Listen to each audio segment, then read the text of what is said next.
Gunpowder, also commonly known as black powder due to its appearance, is a mixture of potassium nitrate, charcoal, and sulfur, known for its incendiary and explosive nature. Being the earliest known chemical explosive for mankind, discovery of gunpowder and its military applications revolutionized human warfare with great consequences for global history, such as helping Europeans in establishing their colonies.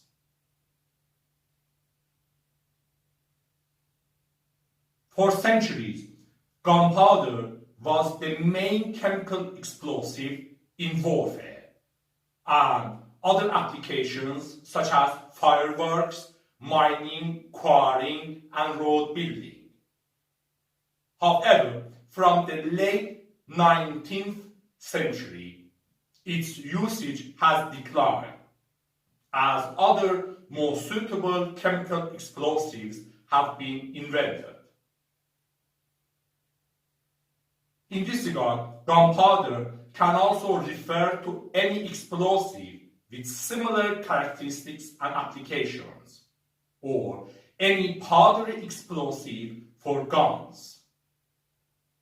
And we can use the term black powder to distinguish historical gunpowder from other gunpowders in common modern use, such as smokeless powder, which is based on ingredients such as nitrocellulose and nitroglycerin.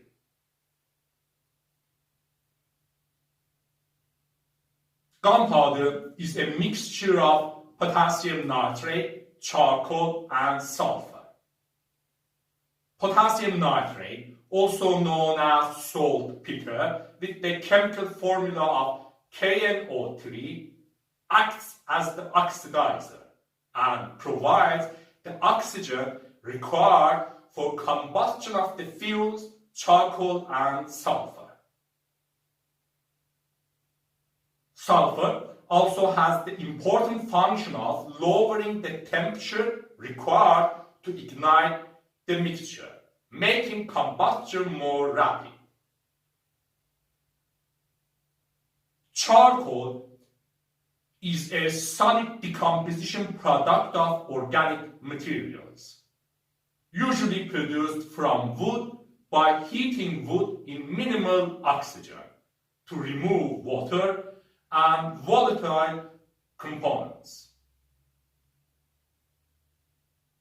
The main constituent of charcoal is carbon in the form of partially pyrolyzed cellulose, or in simple words, in the form of partially or not completely decomposed wood.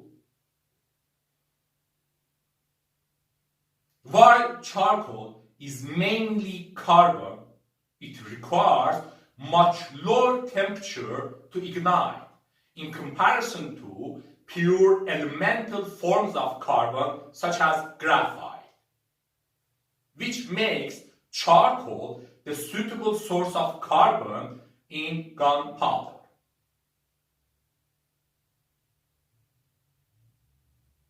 Properties of gunpowder and how it burns or explodes can vary by variation of composition, mix type, temperature and pressure, etc. Gunpowder contains all its required reactants, but they should be mixed thoroughly to react suitably. Different compositions, such as different charcoals produced from different woods or by different methods, can alter properties of gunpowder. Instead of potassium nitrate, other oxidizers or nitrates such as sodium nitrate might be used, with possibility of more or less alteration of properties. Different proportions of potassium nitrate, charcoal, and sulfur can have different characteristics and capabilities to act as gunpowder. For example, while low proportions of saltpeter can just produce an incendiary mixture, high proportions of saltpeter can result in rapid and explosive reaction required for weapons and explosions. A common standard composition to ignite easily and burn rapidly and explosively is by mass 75% saltpeter, 15% charcoal, and 10% sulfur.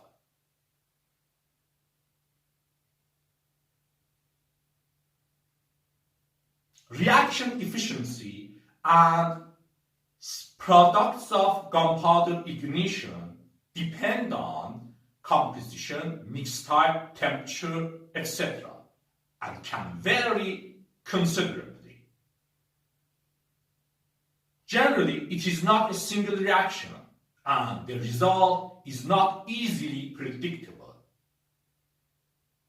In general, solid and gaseous products are the main products, such as 40% by mass gaseous products and 60% by mass solid products, including unreacted reactants. Gaseous products can include carbon dioxide, nitrogen, carbon monoxide, hydrogen sulfide, methane, etc. Solid products can include potassium carbonate, K2CO3, potassium sulfate, K2SO4, potassium sulfide, K2S, potassium thiocyanate, KSCN, ammonium carbonate, NH4 taken 2 times CO3, etc. Therefore, it will be oversimplification to consider just one chemical reaction as gunpowder reaction. But as a rough approximation, one might do so.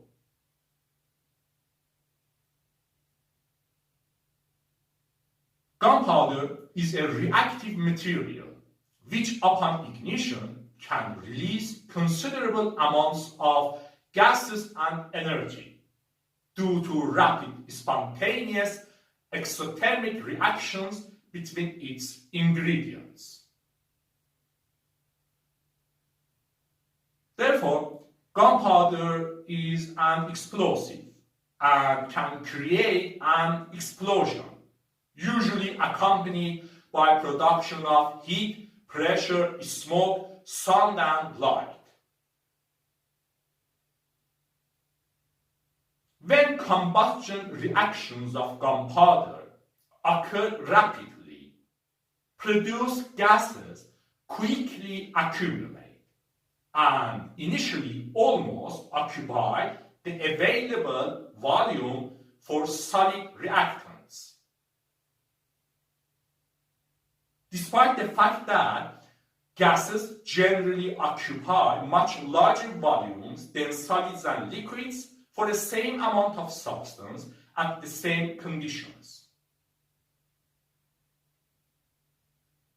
In addition, because of heat produced by reactions, produced gases become hot.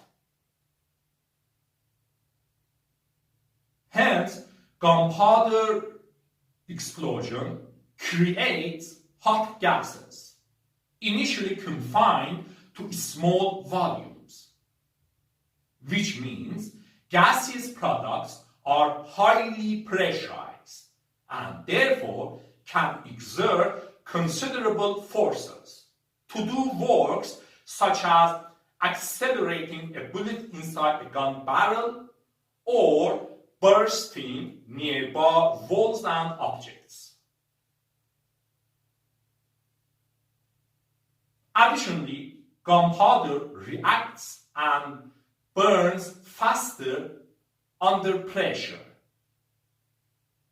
or at high pressures. And as it is self-contained for combustion and contains its fuels and oxidizer mixed together, gunpowder can burst its containers upon ignition by rapid production of hot pressurized gases. Gunpowder can be ignited by flame, spark, or heat, but it is relatively insensitive to shock and impact.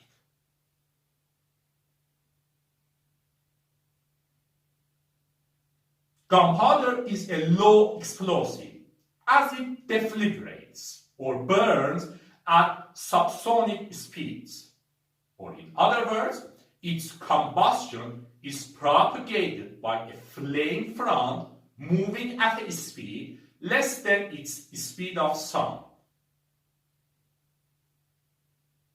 On the other hand, high explosives such as trinitrotoluene or TNT having unstable molecules detonate or decompose at supersonic speeds. Or in other words, their decomposition is propagated by a shock wave moving at a speed greater than the speed of sound within them.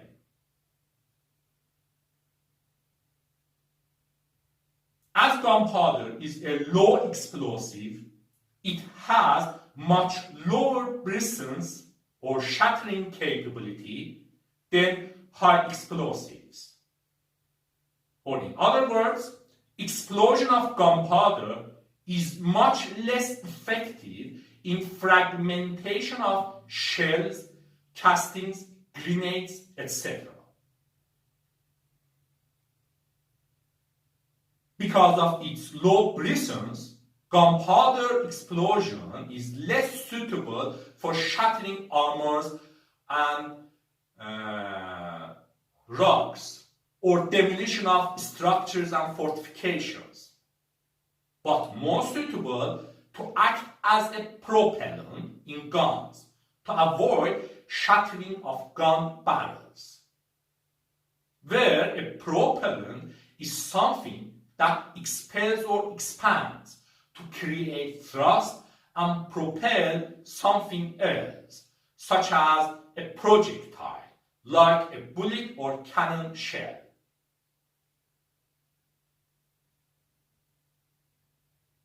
While gunpowder as a propellant in guns has the advantage of low brisance, it has the disadvantage of high amounts of solid products. Solid products of gunpowder ignition mostly become particulate matter, whose ejection wastes propelling power.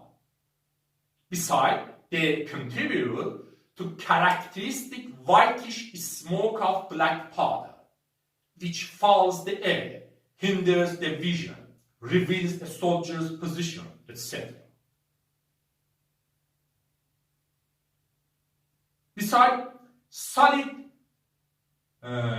products result in residue and thick layers inside gun barrels, which negatively affects operation of guns for subsequent shots.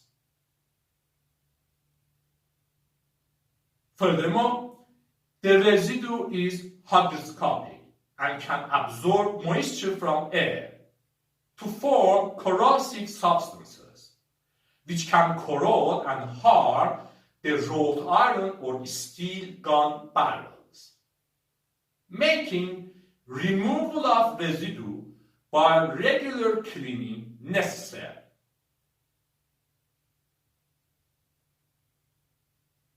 In addition, black powder itself is sensitive to rain and humid conditions, especially when more hygroscopic ingredients such as calcium nitrate or sodium nitrate are present, where absorption of water makes black powder useless until it is re-dried.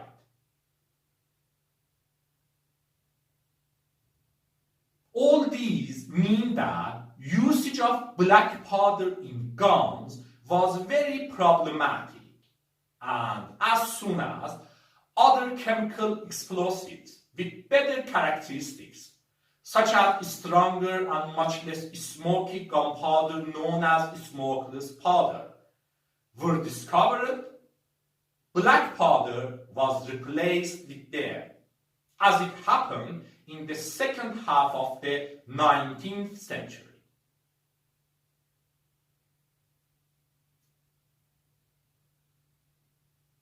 Gunpowder has been important historically. Gunpowder was invented sometime during the first millennium AD in China. Probably the first mention of gunpowder appeared in 142 AD in a text on alchemy, Taoism, and cosmology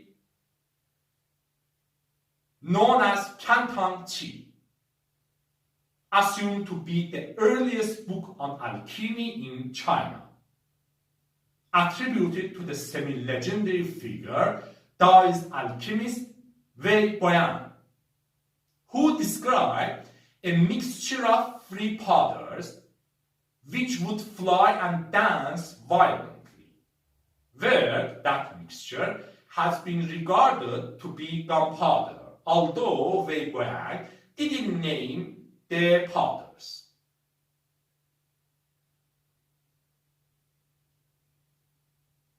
The earliest confirmed mention of what can be considered as gunpowder ingredients, together with their names and proportions, or in other words, gunpowder formula, is considered to have appeared in 808 AD in China, where it was mentioned as 6 parts sulfur to 6 parts saltpeter to 1 part birch herb.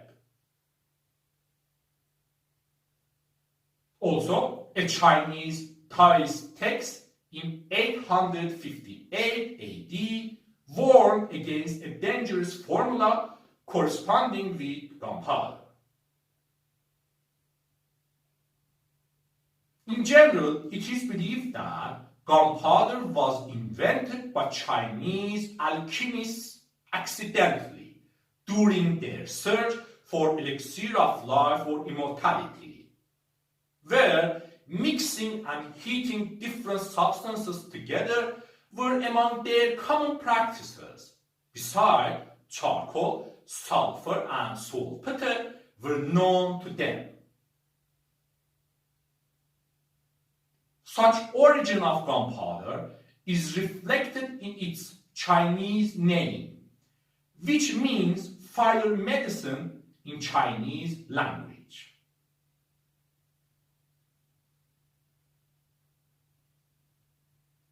When gunpowder was invented in the 9th century or before, historical evidences show that it began to be utilized in pyrotechnics and warfare, first only in China in the 10th century and onwards, and then other parts of the world such as the Middle East and Europe, mostly from the 13th and 14th centuries onwards.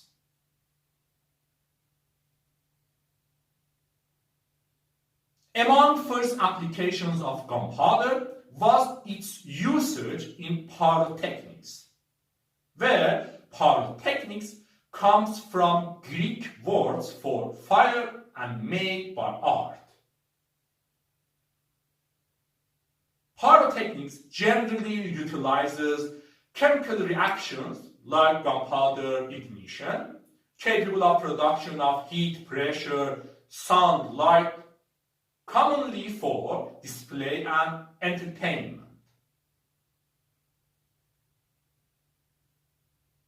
As time passed, various kinds of pyrotechnics and fireworks utilizing gunpowder were invented and used, first in China and then other parts of the world. For example, from ancient times, in China, it was common to use bamboo stems as fire banners or firecrackers by throwing them into fire to explode and produce a loud sound.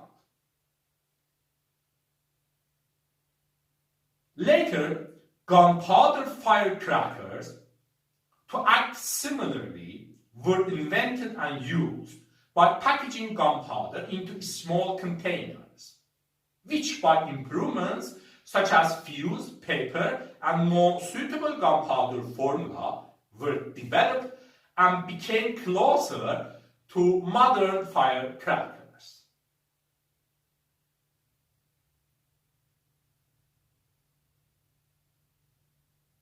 Much more important than pyrotechnics and fireworks, gunpowder was utilized in warfare and weapons, first only in China and then other parts of the world, which gradually revolutionized warfare and led to the flourish of the gunpowder age.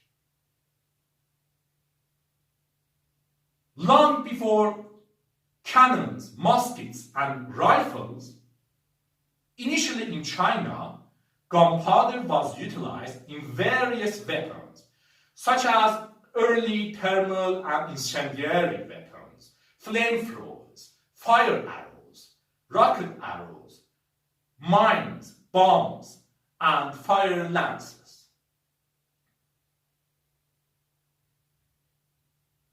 Also, animals such as birds or rats could be used. For example, bamboo stems could be filled with gunpowder and live rats to be ignited and shoot flaming rats towards enemy to disrupt enemy lines or make cavalry go wild.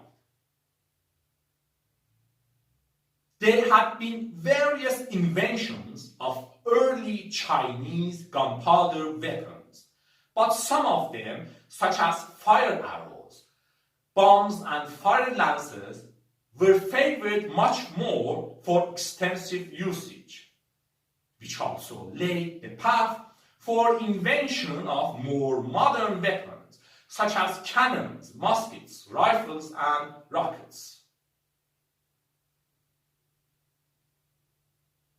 While there could have been various ways for ignition of gunpowder of such weapons, such as flames or iron rods made hot in burning coal,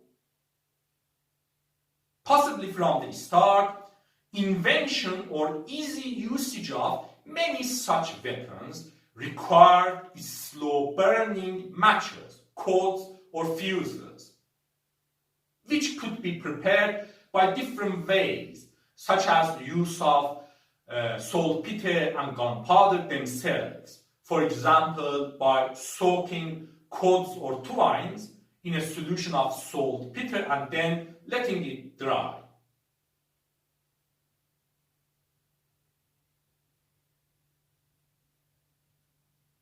One of the earliest gunpowder weapons was fire arrows, whose early notable utilization goes back to as early as 904 AD in China.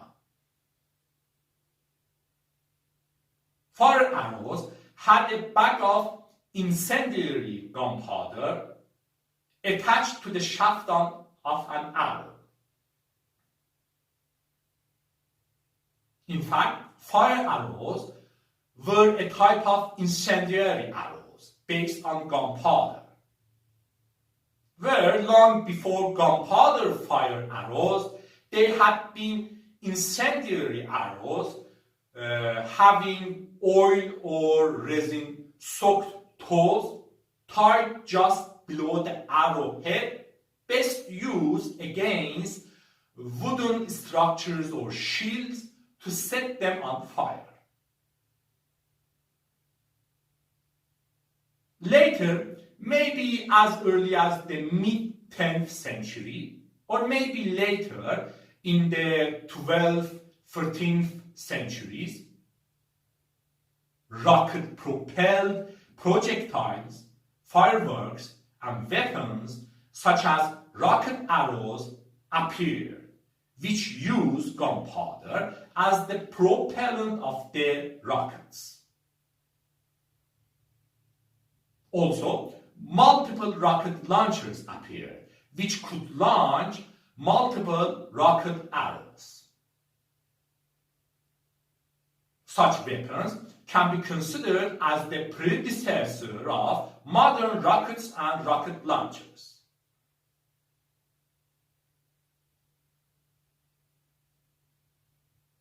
Bombs were also among the earliest applications of gunpowder in weapons. At first, they were gunpowder incendiary bombs or fire bombs for spearing fire as they were ignited and thrown at enemy by hand or by other means such as trebuchets. Long before such gunpowder bombs, there had been other early thermal and incendiary weapons utilizing oil, resin, animal fat, pitch, etc. to damage or destroy enemy by heat or burning action, such as oil or sulfur-soaked materials which were ignited and thrown at enemy.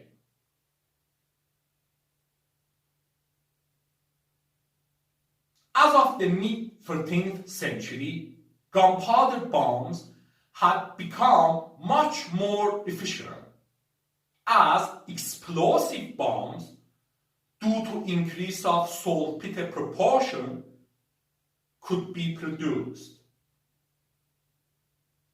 Also, efficiency of gunpowder bombs in damaging enemy was increased by addition of small pottery or porcelain shards or metal pieces into bombs to be thrown by explosion and act as shrapnel.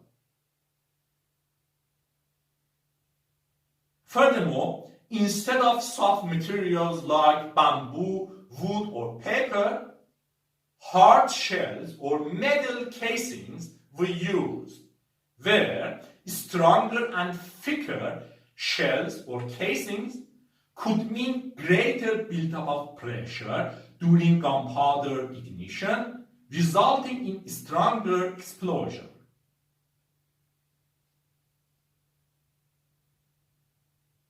Such gunpowder incendiary and explosive bombs for centuries continued to be developed and used in different ways and forms, such as explosive bombs thrown by hand, known as hand grenades, with the term grenadier for the specialist associated soldiers.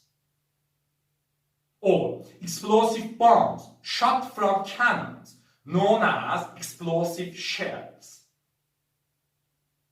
Or bombs laid in soil or sea to act as mines.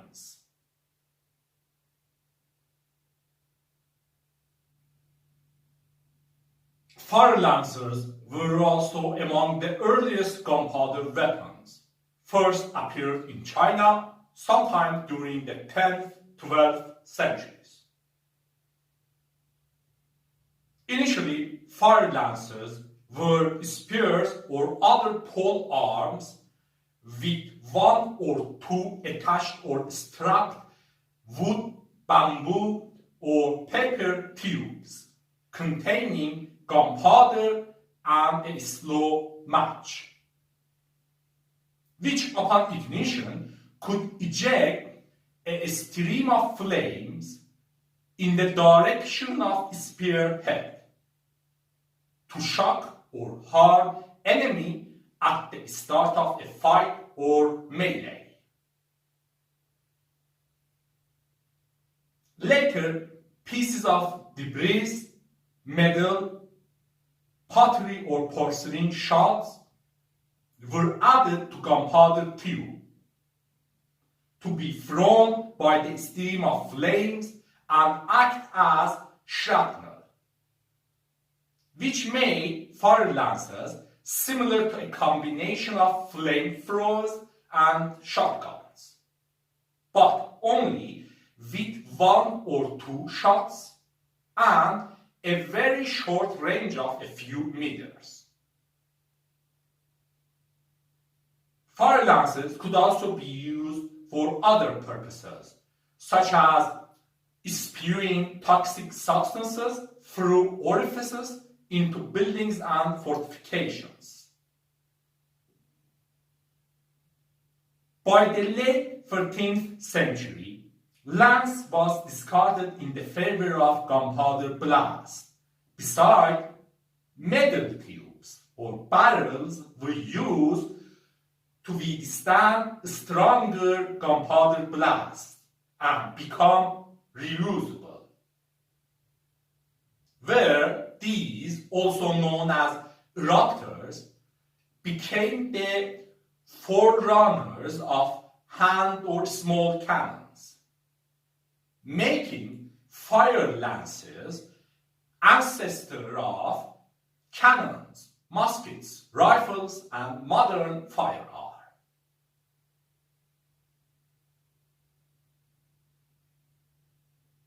Early gunpowder weapons could have, such as fire lances, could have shrapnel, such as metal pieces or pottery shards, simply added to gunpowder mixture, without occluding or blocking the tube or barrel of the weapon. Such non-occluding shrapnel or projectiles, also known as co-viatives, were swept along in the discharge and were thrown by the stream of flames without fully blocking the tube or barrel of weapon to fully experience thrust power of gunpowder ignition.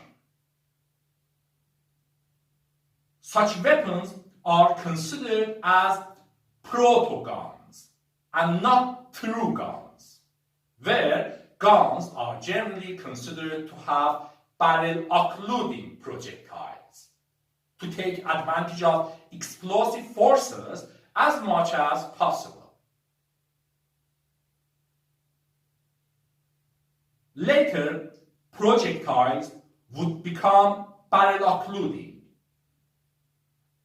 to have a better thrust on them and shoot heavier projectiles to longer distances.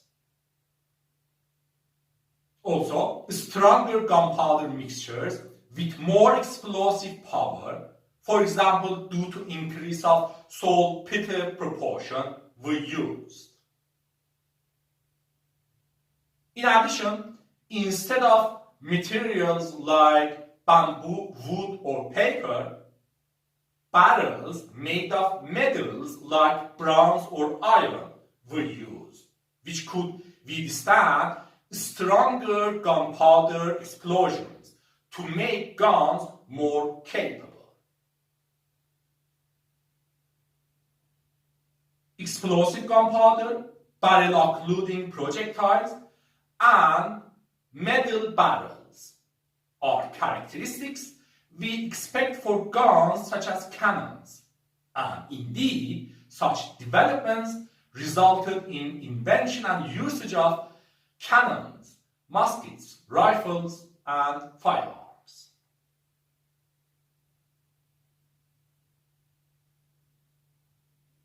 Hand cannons or small cannons as the successor of fire lances and eruptors first appeared in China, more likely during the 13th century.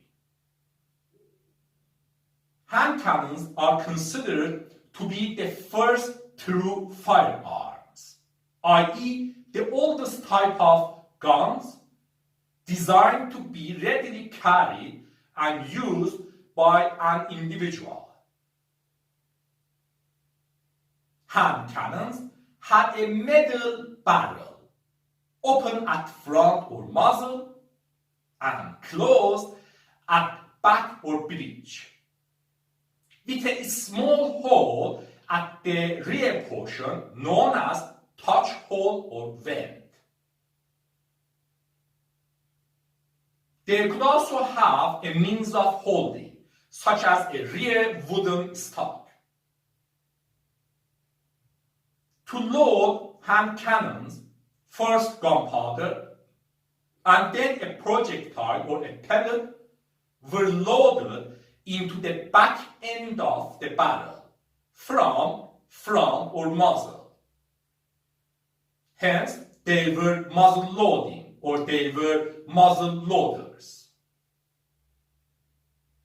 Then, to fire loaded hand cannons, an external ignition source, such as a flame, was directly and manually applied through touch hole to ignite gunpowder and create explosion for shooting projectile.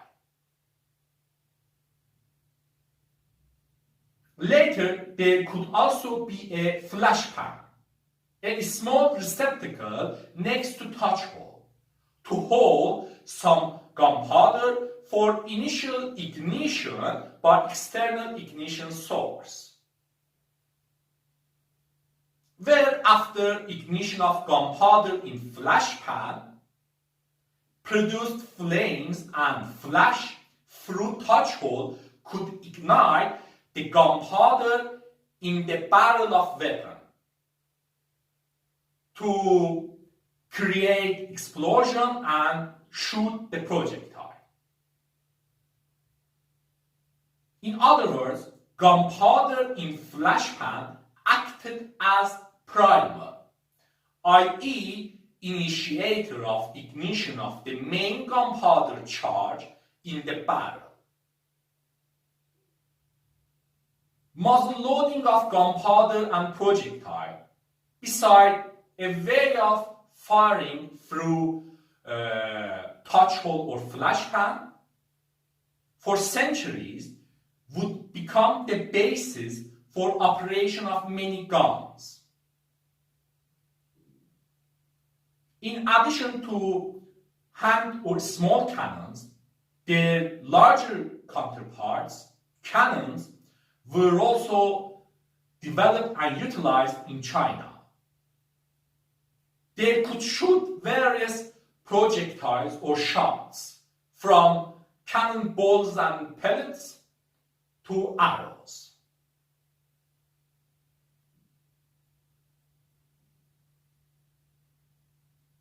While knowledge of gunpowder and gunpowder fireworks and weapons, seemingly until the 13th century, were limited to China, in the 13th century, other parts of the world, the Middle East, Europe, Southeast Asia, India, and Japan, were also introduced to gunpowder, possibly due to invasion of Mongols from China to Eastern Europe, or due to communications and trades on the Silk Road in the Mongol Empire. Mongols themselves learned about gunpowder knowledge from captured Chinese artisans and had their own utilization of gunpowder weapons in regions such as China, Southeast Asia, India, and Japan.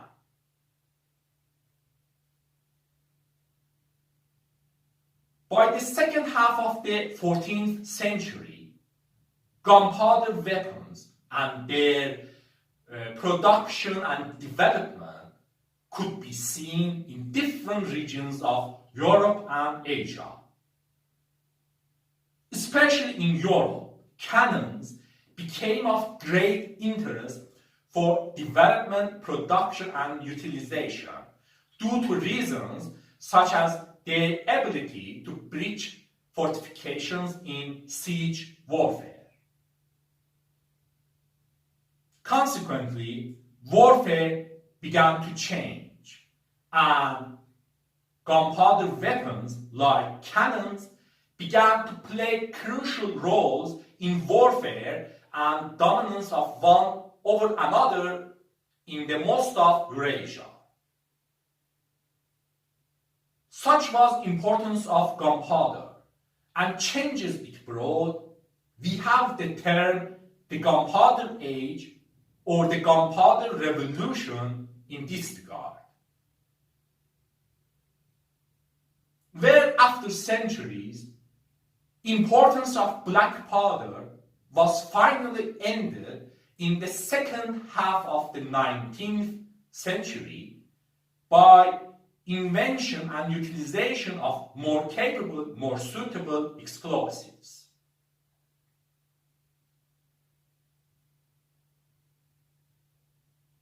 Cannons were among important aspects of the Gunpowder Age.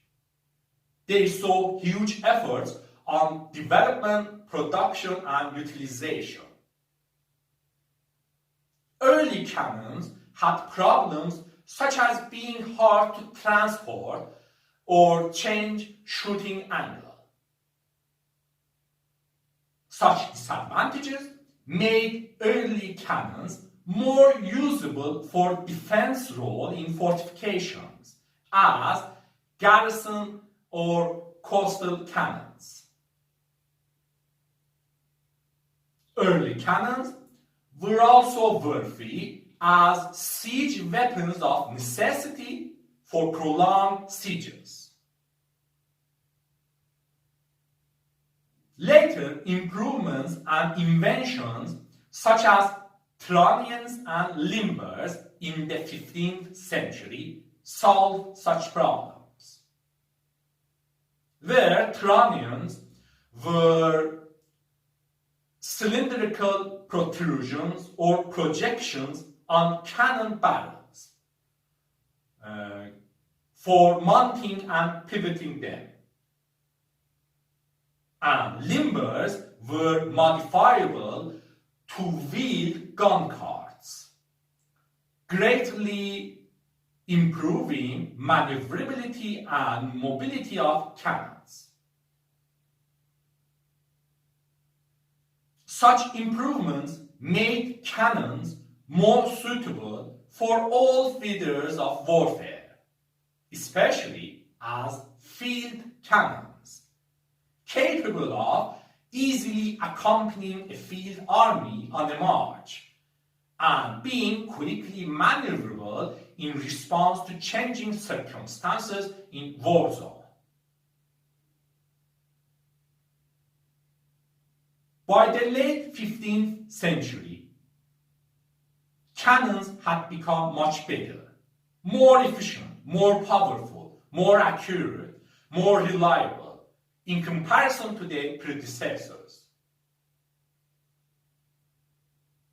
Then it is claimed for about 3 centuries, cannons would almost remain with no substantial change in technology and performance.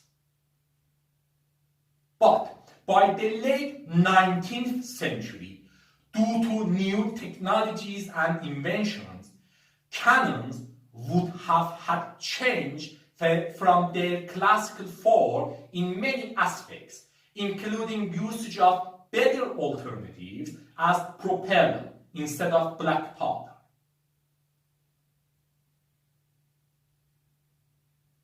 Classical cannons using black powder as propellant could have differences in their characteristics, such as material type, construction method, length, diameter, and weight, adjustment of shooting angle, type of transport, type of projectile, to be muzzle loader and loaded from front, or to be breech loader and loaded from back, etc.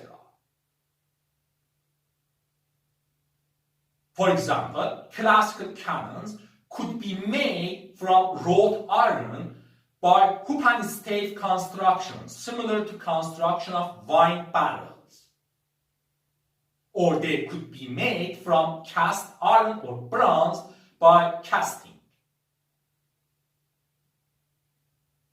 Classical cannons could shoot various projectiles, such as stone or iron balls, canister or grape shots, and later explosive shells, where stone or iron balls were single solid balls made of stone or iron to be shot and act as kinetic projectiles, i.e. shots destroying or damaging their target by their kinetic energy and impact, possibly beside fragments produced by impact. Canister or grape shots were packs or clusters of multiple shots to disintegrate and scatter on firing to act like a giant shotgun. And explosive shells were shells filled with explosive gunpowder and possibly shrapnel to destroy target by explosion and shrapnel. Classical cannons could be used for direct fire, relying on a direct line of sight between the gun and its target. Or they could be used other way, for indirect fire, to act as mortars. Classical cannons could be optimized and used for different purposes and roles, such as powerful siege cannons for breaching fortifications in siege warfare, highly maneuverable and easily transportable field cannons for field armies, and common garrison or coastal cannons for defense in fortifications.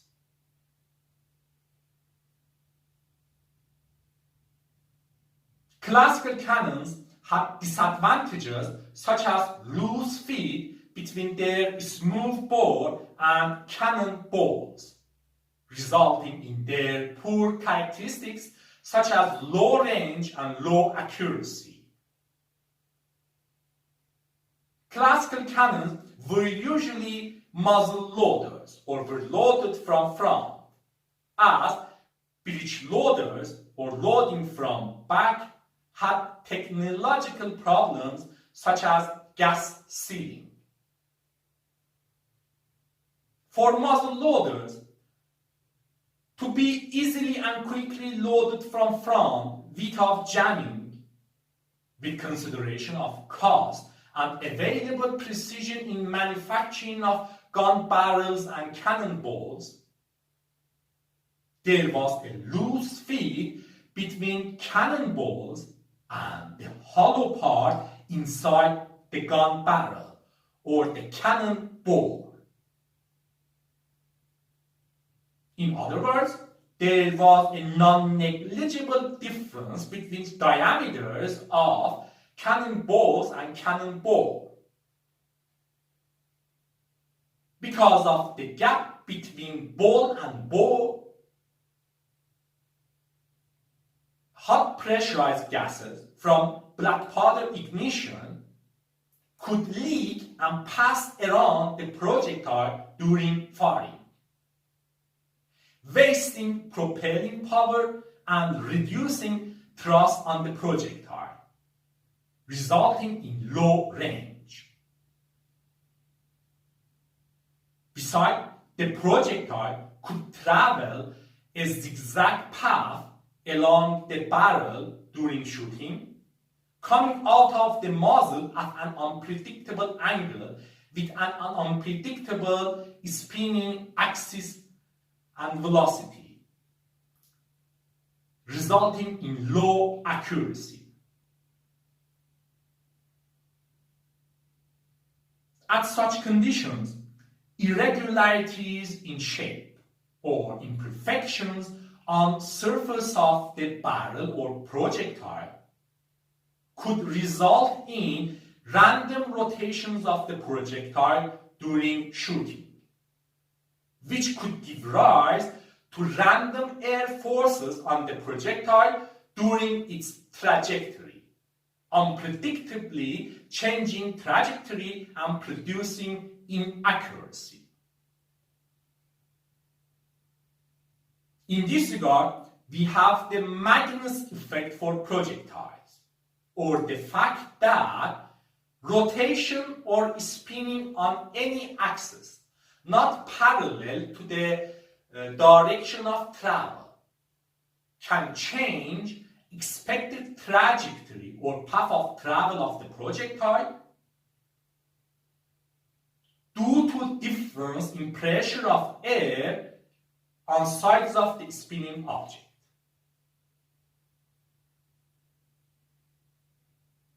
Based on such facts, the optimal shape for projectiles of classical cannons was the most symmetrical three-dimensional shape, the spherical shape, thus cannon balls, also known as round shots, which minimized but didn't eliminate problems such as low accuracy and low range.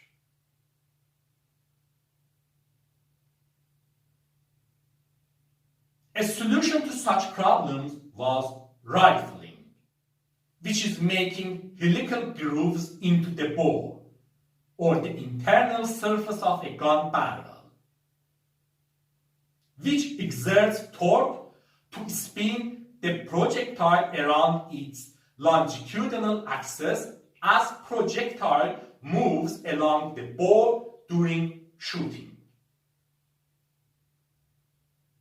Spinning around the longitudinal axis stabilizes the motion of projectile, known as spin stabilization, counters the Magnus effect, prevents tumbling in flight, and therefore improves accuracy. Besides, such stabilization also allows usage of longer, more streamlined projectiles, such as ogival shells, with benefits such as less air resistance and more effective range.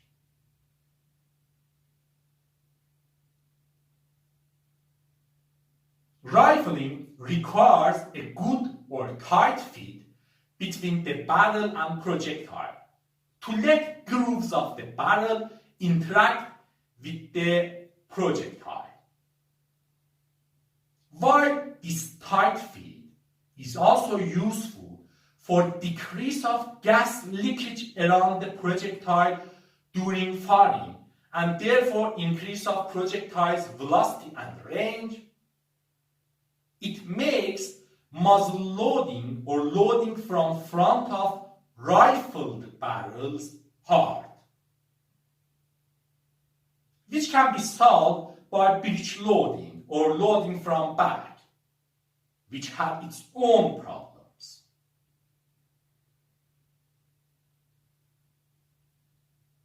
It was not until the late 19th century that appropriate breech-loading and rifling, besides other technological advances and inventions, became possible for cannons, and revolutionized classical cannons to have much greater power, accuracy, and range, paving the way for modern artillery. Anyway, smooth bores or bores without rifling are still in use today, in cases such as muzzle loaders requiring loose feed, like motors, in guns and projectiles using other methods of stabilization instead of spin stabilization, such as fin-stabilized projectiles shot from smooth-bore guns of many modern tanks, and in shotguns, firing a pack of spheres or pellet and preferring a tight, consistent pattern to improve accuracy.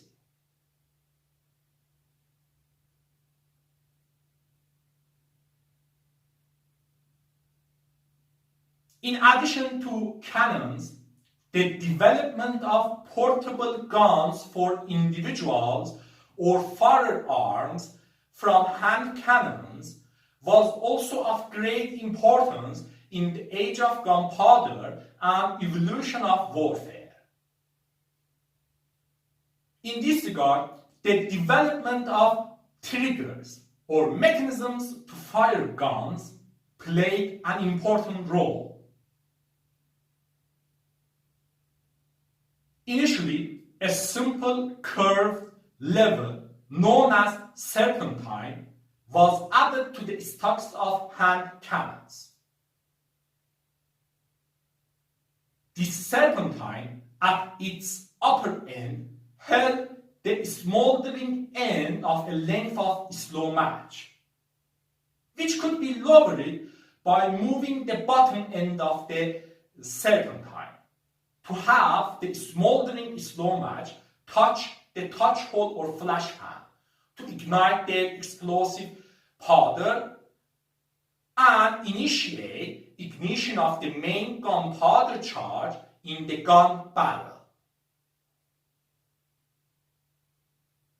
This became the basis for matchlock or firelock, a triggering mechanism to let the gunner have more focus on aiming instead of applying external ignition source. This, in the 15th century, gave rise to the first firearms equipped with a trigger, known as Matchlock Arquebus, or simply Arquebus, which could shoot projectiles or bullets like lead or stone balls. To penetrate heavy armor, heavy arquebuses appeared in the early 16th century and became known as muskets, where despite disappearance of such heavy versions after decline of heavy armor usage, the term musket continued to be used for smooth-bore long guns, i.e. portable guns for individuals with long unrifled barrels.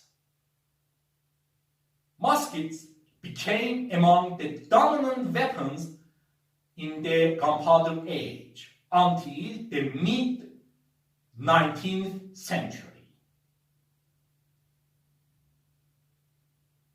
There are also the terms arquebuses and musketeers for soldiers armed with arquebuses and muskets respectively.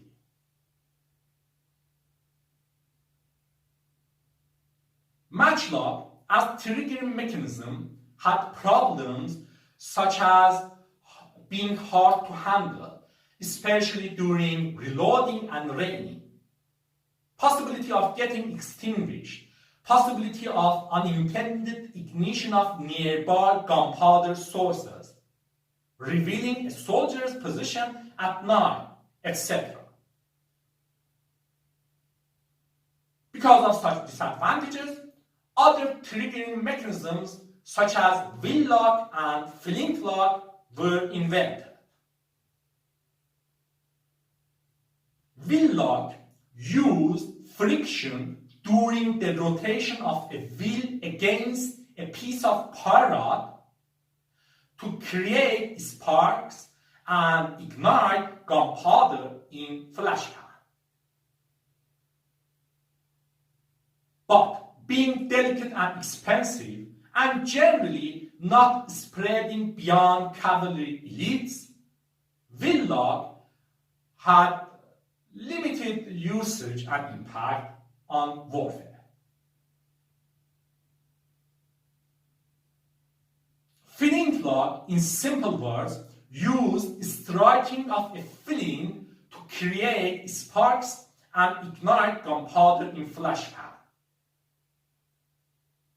And its different versions, appearing from the 16th century, had been in common use, replacing Matchlock and Wheellock, until its own replacement by other mechanisms such as Caplock mechanism in the 19th century.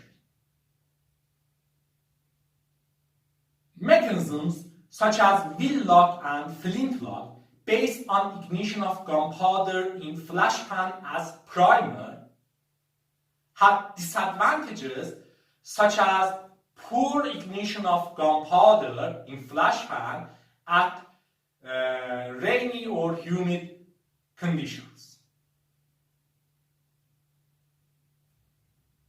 Caplock mechanism or precaution lock system, introduced in the early 1820s, used striking of a hammer against a cap known as percussion cap, containing impact-sensitive, explosive mercury fulminate, to detonate it and create sparks for ignition of the main gunpowder charge in the gun barrel.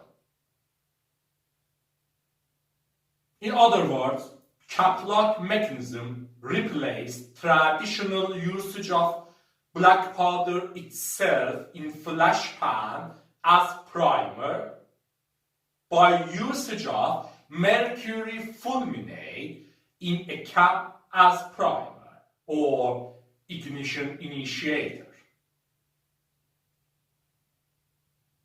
Caplock mechanisms had advantages such as reliability in any weather conditions and easier and quicker reloading.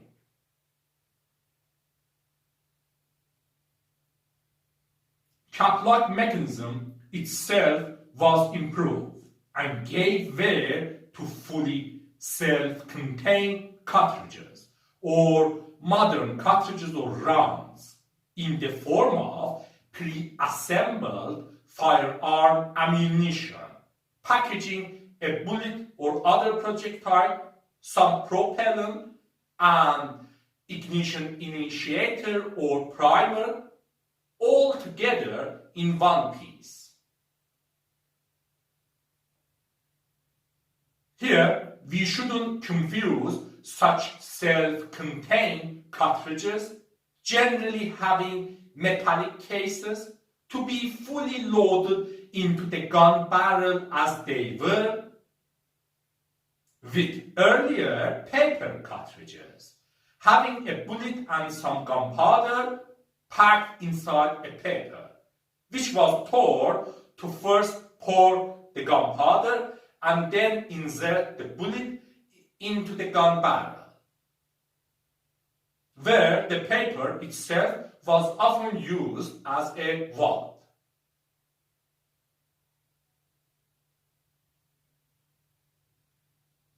Muskets were generally muzzle-loaded smooth-bore guns with long barrels. They had disadvantages similar to classical cannons. To be easily and quickly loaded from front without jamming, with consideration of cost and available precision in manufacturing, muskets had a loose fit between their bore and bullet,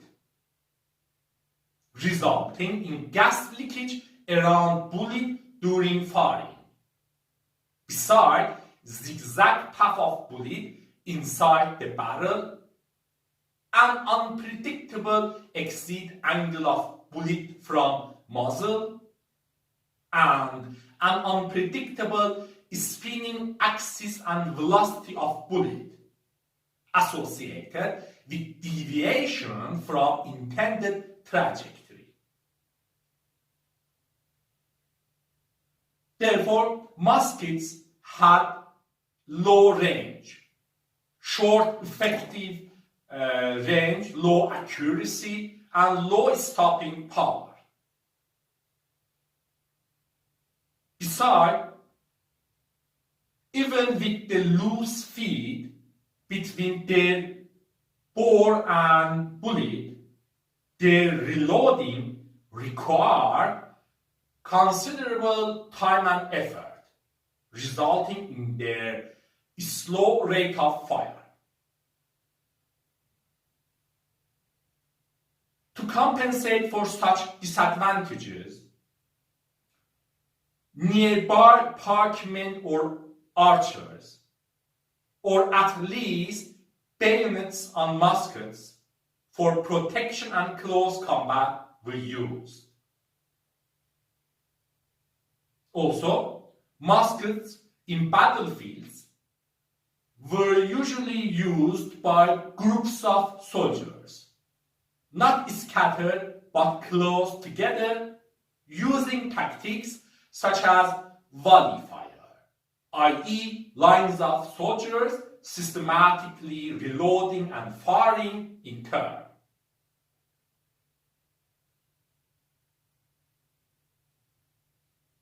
Similar to cannons, rifling could also improve accuracy and range of muskets. And indeed, rifled guns, or simply rifles, had been used, possibly from as early as the 15th century. Linked to the observation that a twist of tail feathers of arrows in archery improved their accuracy. But requiring a tight fit between bullet and barrel to have spiral grooves of barrel interact with bullet, rifled guns or rifles were even harder and slower to reload from muzzle, especially after several shots and accumulation of residues from black powder ignition. A slower rate of fire, beside other factors such as laborious and expensive manufacturing process, initially limited usage of muzzle-loading rifles mainly to snipers, sharpshooters, wealthy hunters, etc.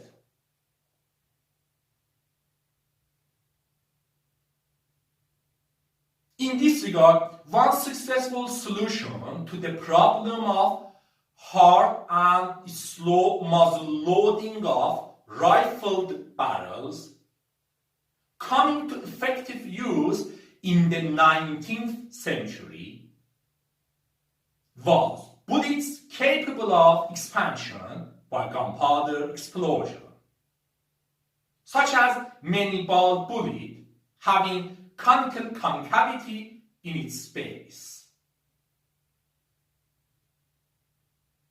Such bullets were loose enough to easily slide down the barrel during loading, but under explosive forces during firing would expand to grip the rifling grooves and experience spin stabilization, and also better obturate the barrel to prevent pressure loss, to increase bullets' velocity and range. This made rifling more popular and increased usage of muzzle-loading rifles and transform of smooth-bore muskets into so-called rifled muskets.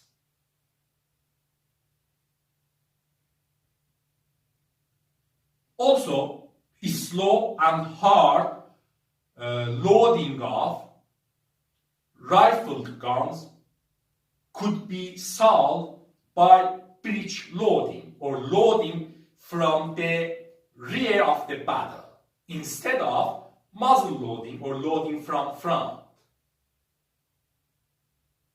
Breech-loading was easier and quicker than muzzle-loading, especially in non-expanding positions such as prone position.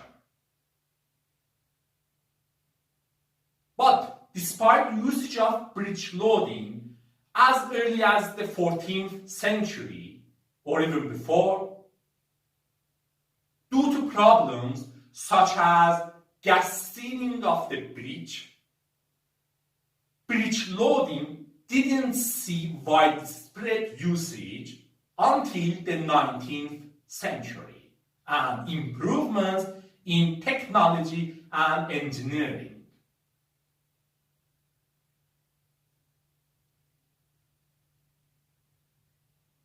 Combination of breech-loading and rifling improved range, accuracy, and rate of fire. Rate of fire was further improved by self-contained cartridges and then magazines. Magazines are cartridge storage and feeding devices, having multiple cartridges for multiple shots between reloads. Magazines are used alongside mechanisms to feed stored cartridges into the gun barrel and to extract the remaining or cartridge's metallic case after firing. Mechanisms such as lever action, bolt action, slide or pump action, semi-automatic and automatic actions, which have seen extensive utilization from the 19th century. This gave rise to repeating rifles, i.e. single-barrel rifles capable of repeated discharges for each ammunition reload, which attained widespread usage in the 19th century. All these resulted in widespread usage of breech-loading rifles and demise of muzzle-loading smooth-bore muskets in the 19th century, especially in its second half. The demise of muskets from the mid-19th century onwards roughly coincided with the demise of black powder itself in the second half of the 19th century, especially in the late 19th century, as better explosives with more power and less smoke and less solid residues were invented and replaced black powder.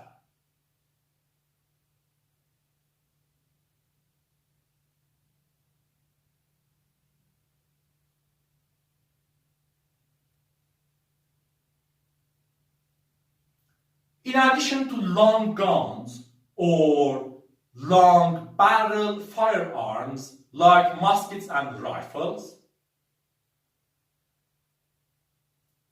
handguns or firearms usable with only one hand like pistols and revolvers, appearing from the 15th century, have also seen great developments, especially in the 19th century, to gain widespread usage. the history of guns, the ability to be multiple shot instead of single shot have been of great importance.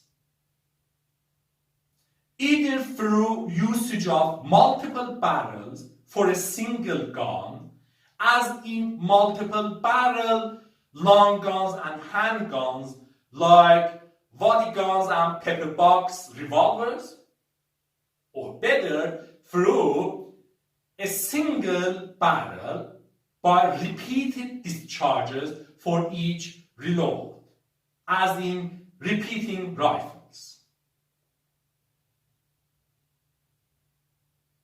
Also, abilities of rapid firing and automatic firing have been of great importance, where Gatling gun, invented in 1861, is one of the best known early rapid fire guns.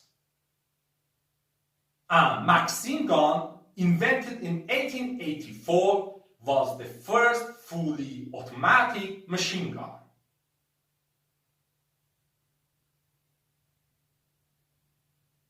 As we can see, the 19th century, for the main weapon of infantry in battlefields, started with muzzle-loading, single-shot, flintlock, smooth-bore muskets using black powder,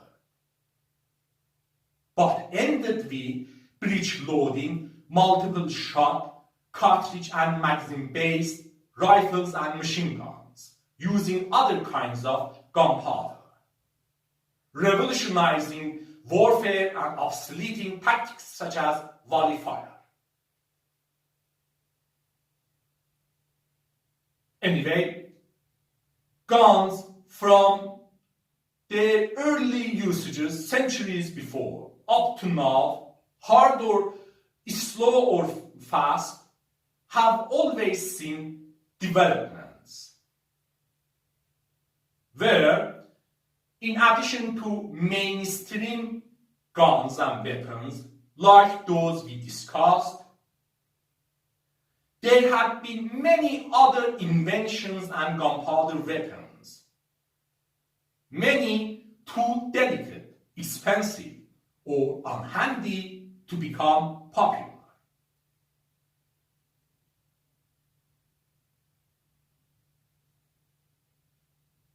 In addition to gunpowder weapons, black powder itself also experienced great improvements in preparation throughout history.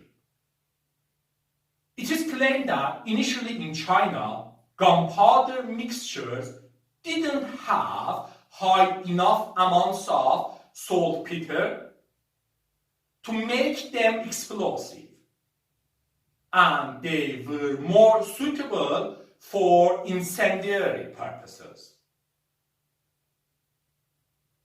Later, there would be a better understanding of how gunpowder properties would change by change of proportions of ingredients of black powder, and also change of type of ingredients, such as different charcoals, or usage of sodium nitrate instead of potassium nitrate.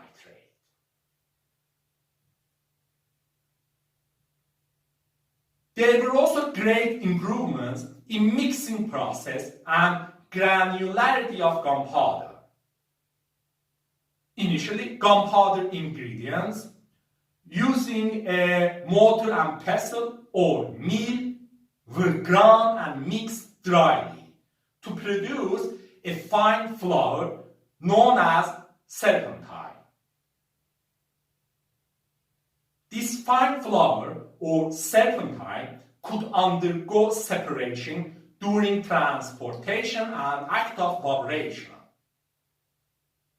And also, due to hygroscopic ingredients and high total surface area of fine particles, could easily absorb moisture to lose its power. These these often made remixing and redrying in battlefields necessary.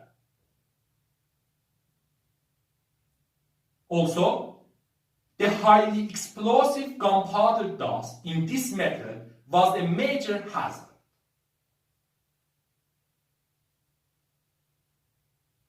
The solution was wet grinding and mixing, used as early as the 14th century, in which liquids such as water or alcohol were added to have the mixture damp during grinding and mixing, to prevent formation of hazardous dust, besides improving mixing quality due to reasons such as better penetration of water-soluble potassium nitrate into macroscopic pores of charcoal surface.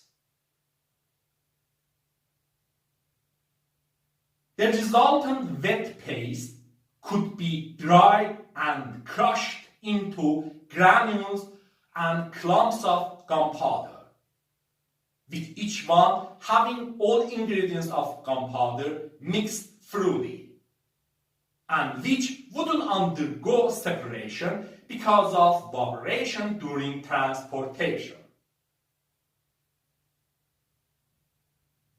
The wet paste before drying could also be formed into shapes such as large balls, more suitable for storage and transport due to less total surface area and less water absorption. The wet paste could also be pressed to lose some of its water and increase its compactness and density.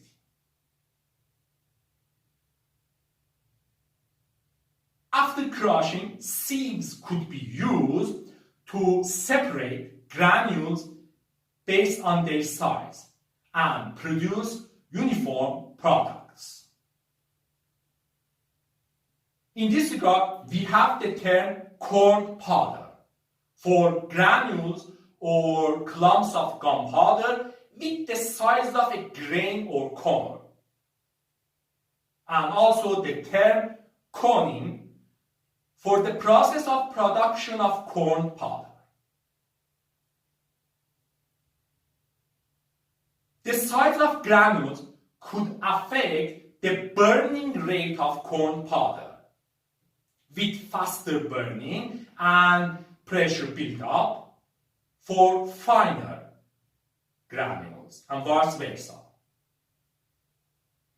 where experiments have shown that the rate of ignition propagation from grain to grain is much faster than the burning rate within a grain of gunpowder. As a result, cannons, to evade danger of bursting, used coarse powder or clumps to avoid very fast burning and dangerous pressure build-up before moving the projectile along the barrel. While firearms like muskets and pistols used finer corn powder.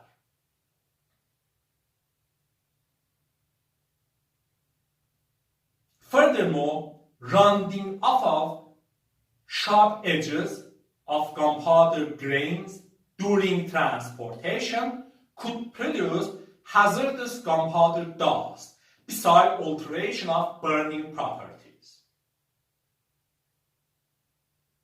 This could be solved by tumbling corn powder in rotating barrels to round edges before transportation. As another improvement, tumbling with graphite dust to coat black powder grains with graphite had advantages of less moisture absorption and prevention of dangerous buildup of electrostatic charges, therefore prevention of unintended sparks and ignition.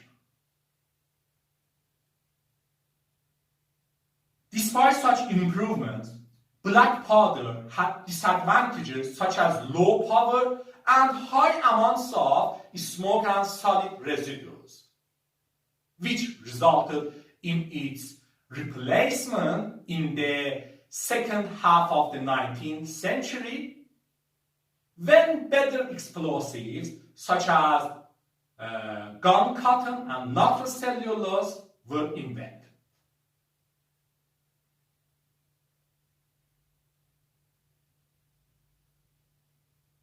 In addition to the story of improvements in preparation of black powder throughout history, acquisition of ingredients of black powder also has its own story.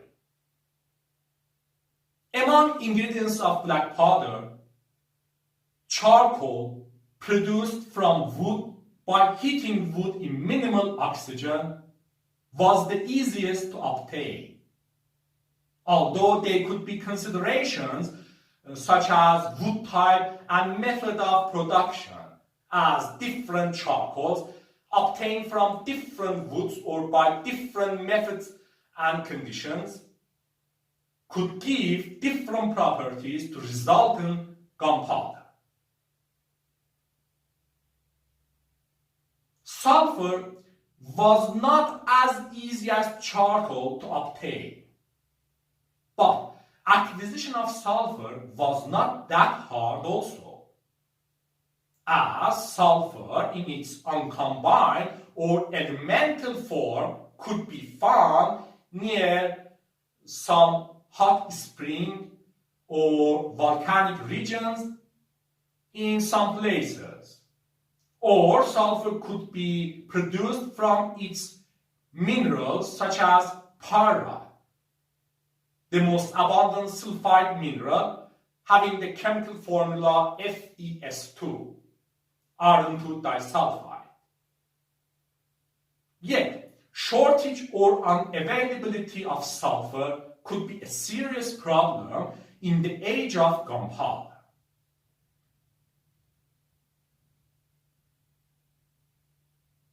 Among ingredients of black powder, potassium nitrate or saltpeter should be used in high proportions, such as 75% of the mixture by mass, to have suitable explosive properties. High proportion of saltpeter, beside high consumption of black powder by gunpowder weapons, created high demands for potassium nitrate, which couldn't easily be satisfied with available sources, which made potassium nitrate logistically important.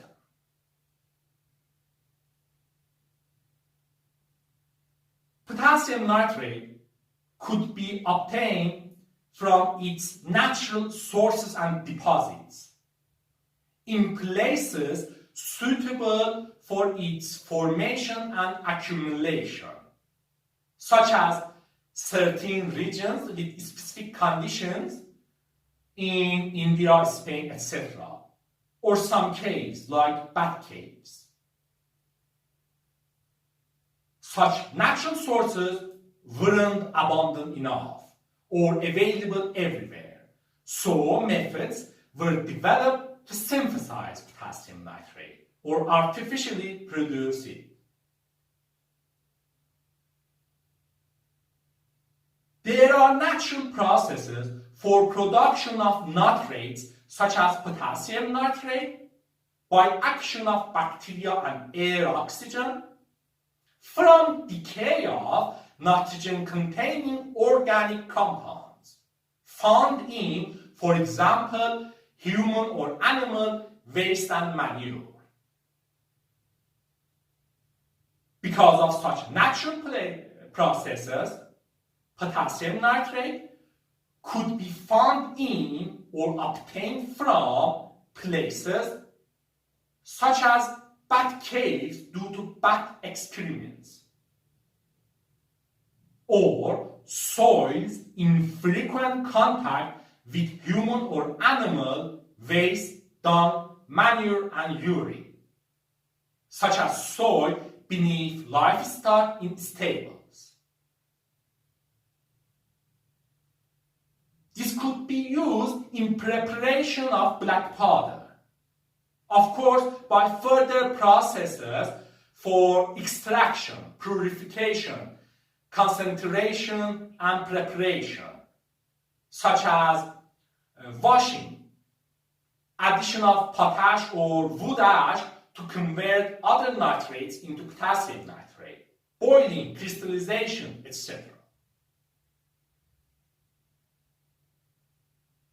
Such natural processes were also utilized for artificial production of potassium nitrate from human or animal urine, excrement, and manure in places known as nitraries or saltpeter bogs.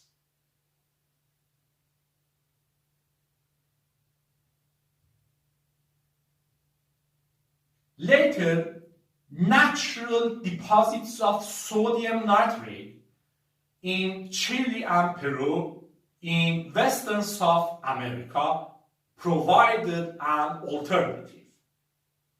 But black powder prepared from sodium nitrate instead of potassium nitrate, due to more hygroscopic nature of sodium nitrate, could easily absorb moisture and fade, which made potassium nitrate preferential, which had solutions such as coating black powder grains with graphite or conversion of sodium nitrate into potassium nitrate.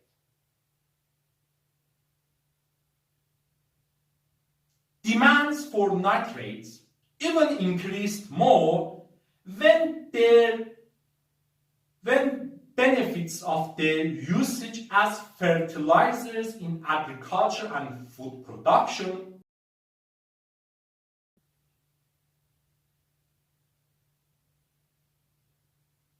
Finally, high demands for nitrates in fertilizers and explosives were adequately answered by the invention of Haber-Bosch process in the early 20th century for production of ammonia from atmospheric nitrogen, where produced ammonia could be used for production of nitrates.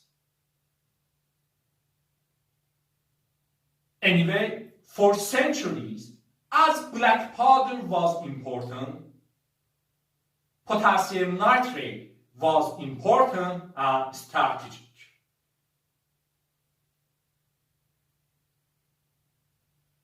Black powder is considered as one of the 4 great inventions in China, others being compass, paper making, and printing, known for their great global significance among other Chinese inventions. Such was influence of gunpowder on human history that we can consider an age for it, the Gunpowder Age, which had its roots in the discovery of black powder and its usages in the late 1st millennium AD in China, and then after about 1 millennium saw its demise in the late 19th century by discovery of new explosives, while having huge effects on the course of history, especially in the half millennium from the late 14th century to the late 19th century. At the first place, black powder revolutionized human warfare with great consequences for global history, which is by far the most important reasons for global historic significance of black powder. Black powder also found applications and importance in quarrying, mining, construction projects such as road and canal constructions, etc. Besides its usage in pyrotechnics and fireworks for entertainment.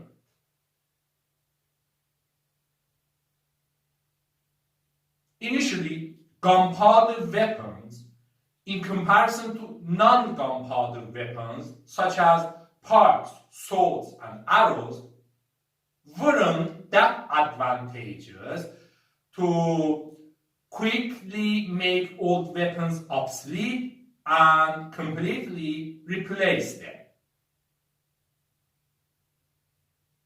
Early gunpowder weapons just provided extra opportunities, sometimes decisive for their users. As time passed, this gradually changed and gunpowder weapons became stronger and stronger and more influential to play crucial roles in warfare and battlefields. Early gunpowder weapons were much inferior to later ones in accuracy, range, power, rate of fire, reliability, handiness, etc.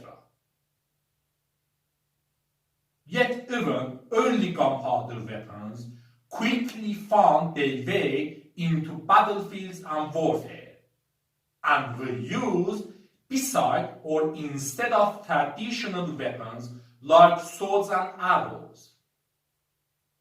Because of their advantages, sometimes different from case to case, such as sometimes providing powerful incendiary and shock weapons, sometimes requiring less skill, cost, and training to train and prepare soldiers using gunpowder weapons, etc. In this regard, we can consider many examples, historical events, associated analysis, etc., where not necessarily all such associated analysis and discussions agree with each other.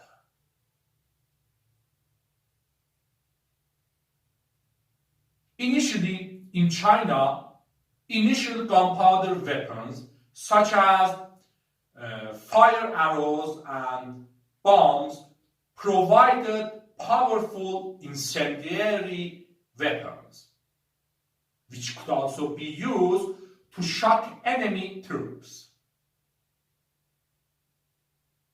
Also, they were Chinese gunpowder weapons capable of producing deadly shrapnel, a true nightmare for their victims. Weapons such as fire lancers for close combat and bombs with metal casings to be thrown into distances by hand, catapult, etc., which could greatly affect both offense and defense, especially in siege warfare.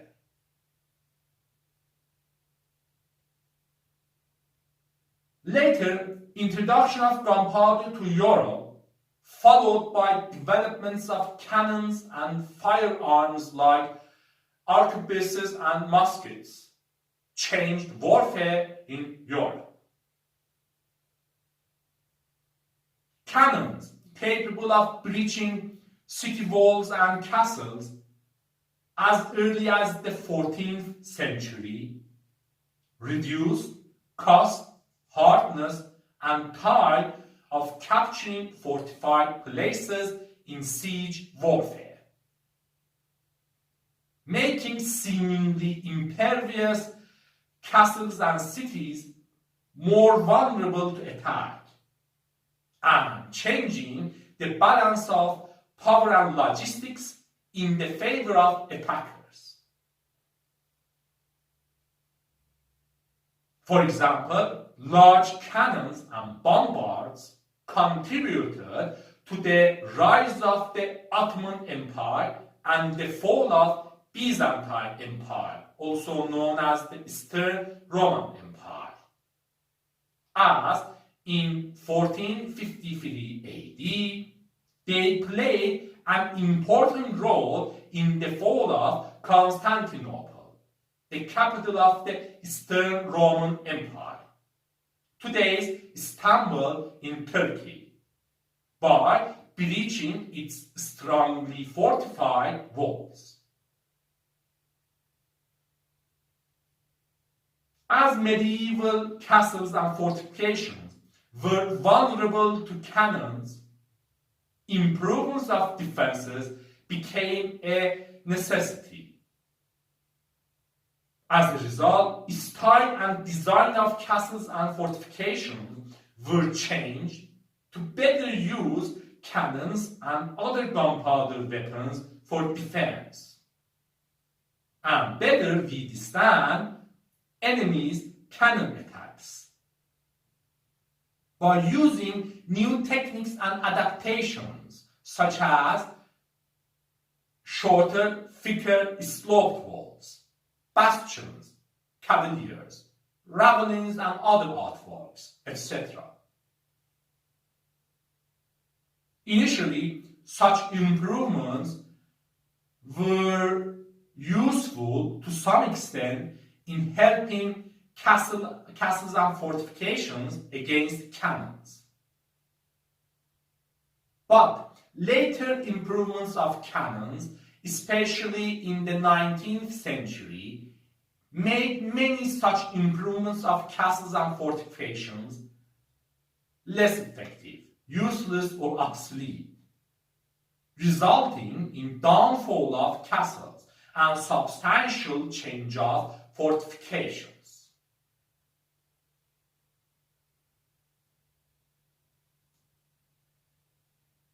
In addition to cannons, firearms like muskets and rifles were also of great importance in the age of gunpowder warfare. While cannons challenged city walls, castles, and fortifications, muskets, especially heavy ones capable of penetrating plate armor, challenged costly heavily armored troops, such as heavily armored knights and cavalries, making such armored troops less influential. As ranged weapons, muskets, in comparison to other ranged weapons, such as longbows, had advantages such as more power, better ability to penetrate armor, requiring less training and skill, etc. But also had disadvantages such as slower rate of fire, sensitivity to rain and humid conditions, etc. Attachment of bayonets to muskets allowed them to act not only as ranged weapons, but also as melee weapons for hand-to-hand combat. In this regard, improvements of firearms like muskets and rifles were also important and influential. Advantages and improvements of muskets and rifles proved to be decisive and gave them the upper hand to replace other weapons such as longbows and crossbows. Also, muskets helped increase of the size of armies in battlefields due to reasons such as being easier to train and being accurate, necessitating usage of large groups of massed soldiers.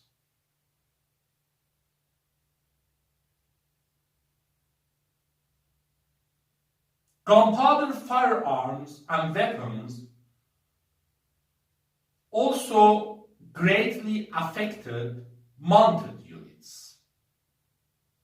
Muskets capable of penetrating armor challenged costly, heavily armored knights and cavalries, weakening their supreme military capacity and persuading them to discard most of their armor.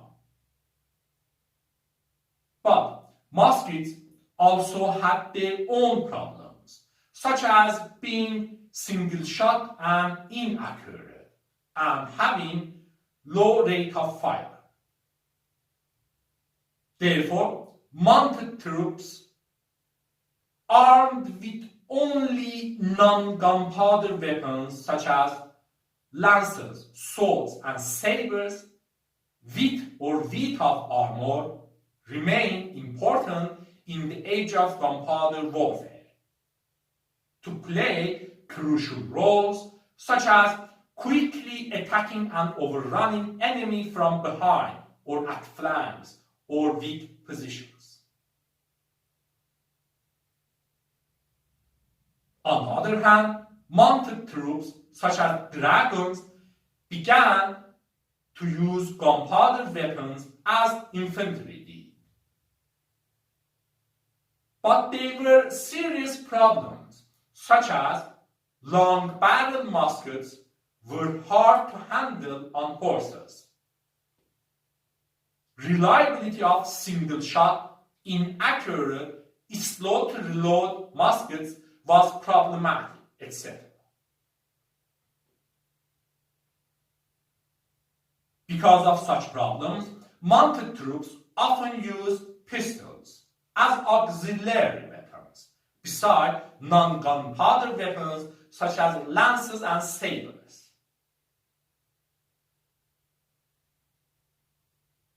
Also, as auxiliary weapons or the main weapon, mounted troops used long guns with shorter barrels than muskets, known as carbines, with the term carabinier or carabinier for associated soldiers,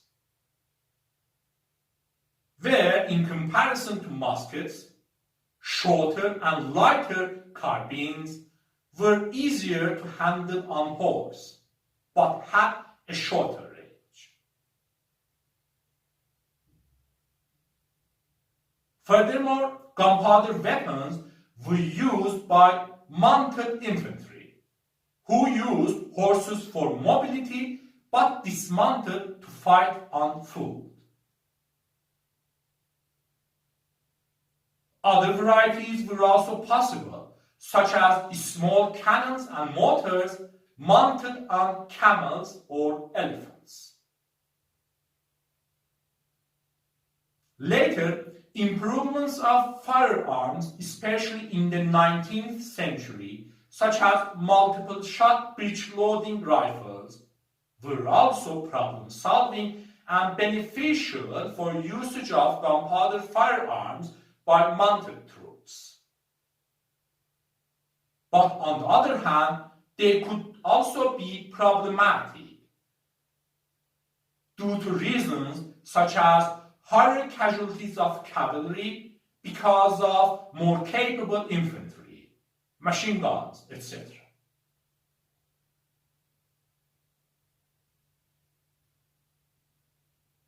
In addition to war in land, naval warfare was also affected greatly by gunpowder weapons.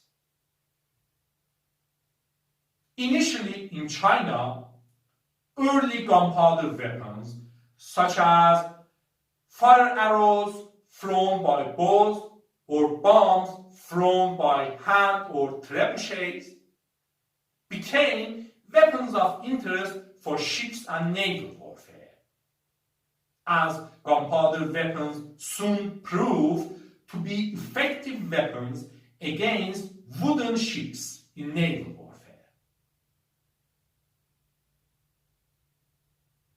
Later, in the 14th century, equipment of ships with cannons started, were initially for small ships of the time, a small number of cannons having problems such as short range and low rate of fire weren't that advantageous. But as time passed, due to improvements in cannons and size of ships, cannons became more and more important for warships, where the tendency was towards larger ships with more cannons, giving rise to ships of the line in the 17th century, carrying 60 to 120 cannons in their sides.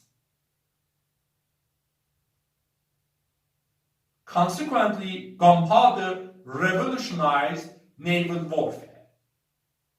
For example, as ships could destroy each other from a distance using their cannons, naval boarding, or old-style close combat between combatants aboard ships, saw its demise as the primary method in naval warfare.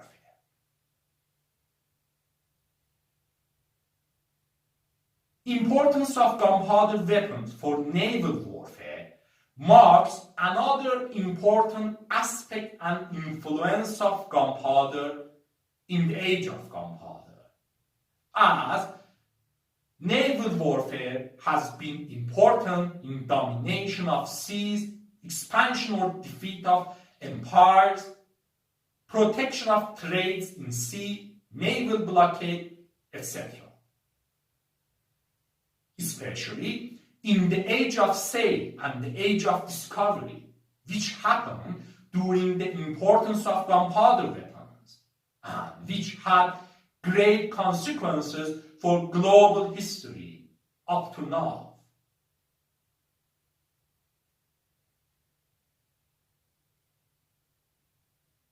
Usage of black powder in warfare had great consequences for global history for centuries.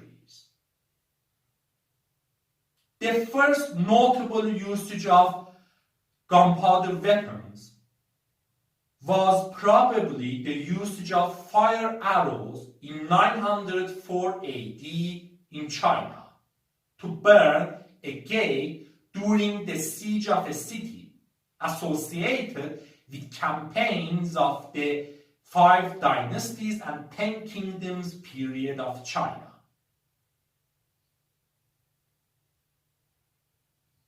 Later, gunpowder weapons such as fire arrows were advantageous to campaigns of the Song dynasty, an imperial dynasty of China which ended the 5 dynasties and 10 kingdoms period of China and ruled from 960 AD to 1279 AD.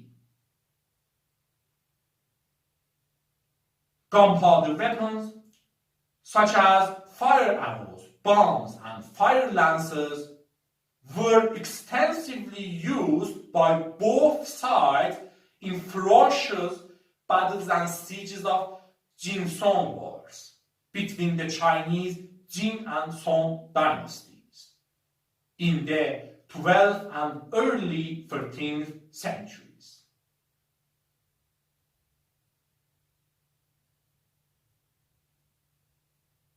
Chinese gunpowder weapons didn't stop Mongols from conquering China in the 13th century.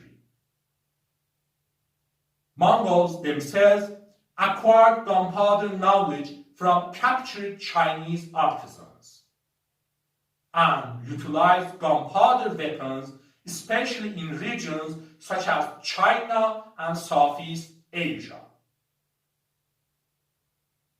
As gunpowder knowledge spread from China to other parts of the world, the rest of the world caught up quickly, and gunpowder weapons could be seen in many places of Eurasia, by the second half of the 14th century.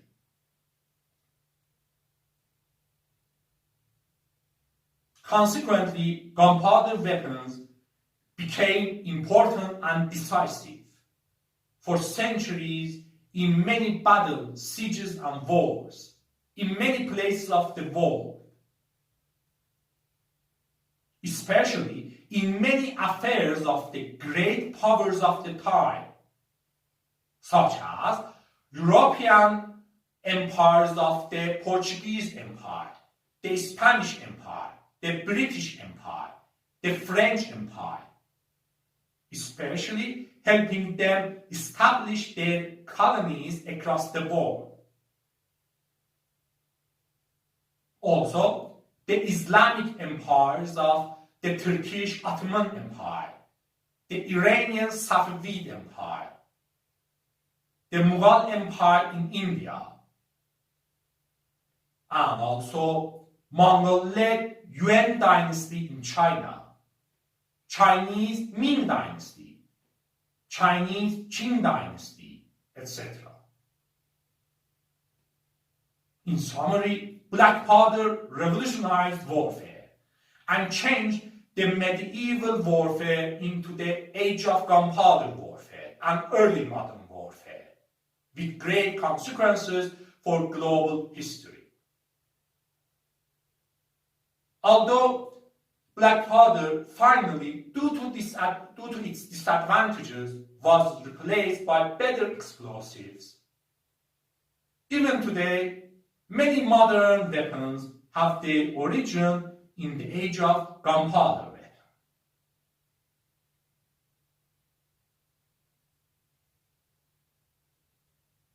Gunpowder also had many political, social, economical, and technological impacts.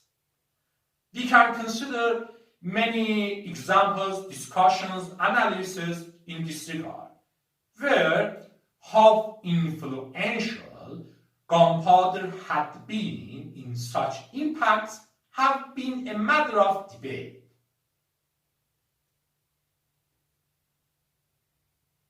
For example, it is claimed that gunpowder weapons in Europe, due to reasons such as making cities, castles, and heavily armored knights more vulnerable to attack, helped the demise of feudalism and its replacement by monarchical states and centralized power.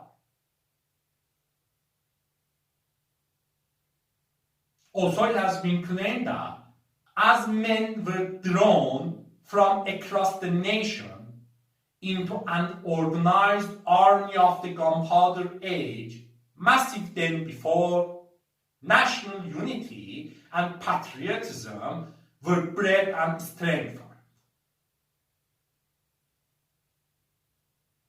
There are also famous claims such as that the musket made the infantryman, and the infantryman made the democrat.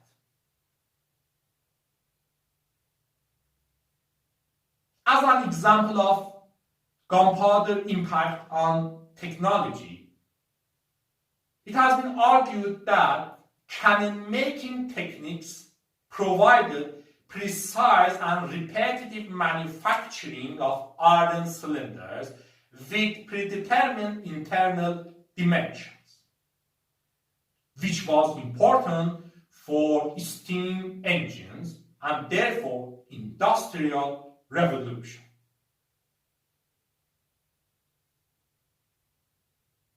Anyway, here we can see what gunpowder is, what properties it has, how it was invented, what applications it found, what gunpowder weapons like fire arrows, bombs, fire lances, hand cannons, muskets, and rifles were, and how they were developed and affected warfare, how preparation of gunpowder was improved, how ingredients of gunpowder could be obtained, how gunpowder revolutionized warfare, and what historical significance of gunpowder was. In all, how discovery of one chemical reaction came to affect global history for about 1 millennium. This is interesting, isn't it?